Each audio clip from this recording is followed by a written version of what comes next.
Hello, bienvenue sur C0. Alors, est-ce que c'est la reprise du bull? Notre bull en fait ne serait pas terminé? Ou est-ce que ça serait un bull trap? Et là, on est à des jours qui sont primordiaux pour la suite. Et vous allez voir pourquoi. Mais dans tous les cas, on va voir, peut-être pour ceux qui sont novices, comment faire pour y gagner dans les deux cas. Allez, on regarde ça tout de suite. Let's go!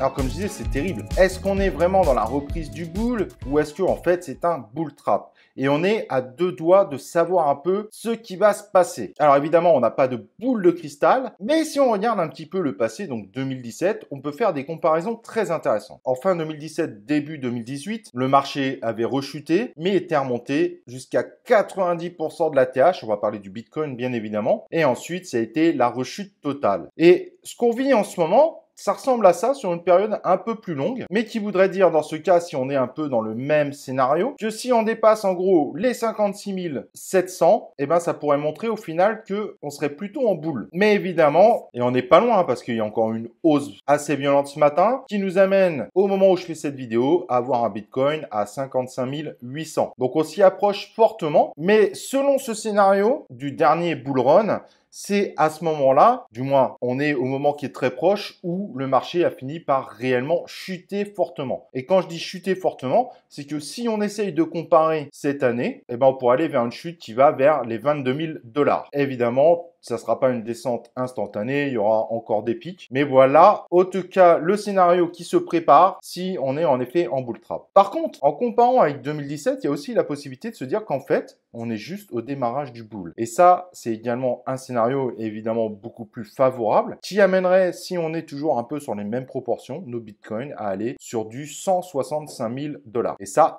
fait rêver. Bref, on a une période charnière. La suite va sûrement se jouer dans ces prochains jours. Cependant, dans tous les cas, vous pouvez être gagnant. Comment être gagnant dans ce type de situation? Alors, acheter aujourd'hui, c'est extrêmement dangereux. Je ne vais pas vous mentir, investir aujourd'hui, vous rentrez dans une zone à risque sur laquelle moi je me méfierais énormément. Si jamais vous pouvez pas vous empêcher, bien que je ne vous recommande pas forcément, ce côté un peu FOMO, le fait de ne pas réussir à bien gérer son stress, l'impression de louper quelque chose, il est impératif de mettre un stop loss. Parce que s'il s'avère qu'on est en bull trap, donc un piège en fait, une fausse hausse, ça pourrait être une grosse perte pour vous. En tout cas, à court terme, et vous pourriez mettre des années à récupérer vos gains. Alors un jour, on les retrouvera dans tous les cas. Mais il y en a beaucoup qui n'arrivent pas à attendre ce temps-là. Ceux qui ont tendance justement à acheter au moment d'un bull trap, ils ont tendance malheureusement à revendre en perte par peur de perdre encore. C'est pas si simple en effet d'être en capacité d'attendre. Donc, utilisez plutôt des plateformes où vous avez la possibilité de mettre un stop limit.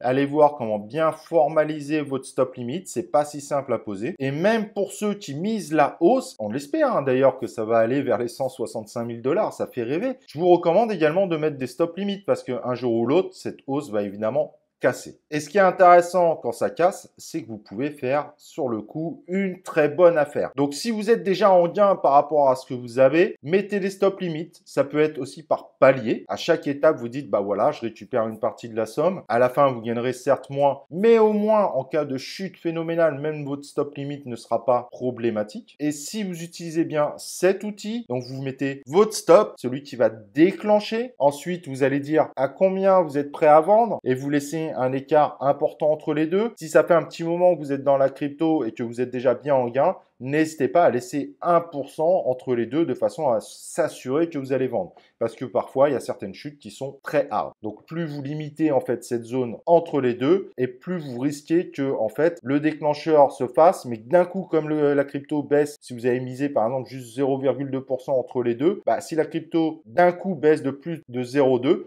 bah, ça peut outrepasser votre stop limit. Maintenant, il y en a qui vont également miser une sorte de all season. Est-ce que quand le Bitcoin va vraiment atteindre ce moment-là, est-ce que les gens vont pas se retourner sur l'Ethereum et après, évidemment, sur les alt? C'est évidemment des possibilités, mais pareil, faites-le vraiment avec des stop limits. Quitte à ce que votre stop limit se déclenche, que vous ayez gagné un peu et que vous loupiez quelque part une éventuelle hausse future. Si vous regardez régulièrement vos comptes, même si au final c'était une fausse baisse, vous pouvez aussi évidemment racheter la crypto en évitant évidemment de racheter en plein boom parce que là, vous savez que le risque est énorme. Et ça mérite vraiment une maîtrise et de regarder régulièrement vos cours. Donc, est-ce qu'on est en bull et qu'en réalité, il n'était pas terminé et qu'en fait, on va vers du 165 000? Est-ce qu'en fait, c'est un bull trap, le même qu'on aurait eu lors de l'ancien bull run? A priori, ça va être surtout la barre des 56 700. Donc, on peut dire à partir de 57 000, on peut se dire que c'est plutôt très bon signe. On serait sur un scénario qui serait plutôt avantageux. N'hésitez pas également à vous partager des astuces que vous avez également pour éviter de tomber, de mal vivre un potentiel bull trap. Mais sachez que si vous gérez bien avec les astuces qu'on vous a données, en réalité, vous pouvez très bien vivre un potentiel bull trap. N'oubliez pas un like sur cette vidéo. On se retrouve prochainement sur C0.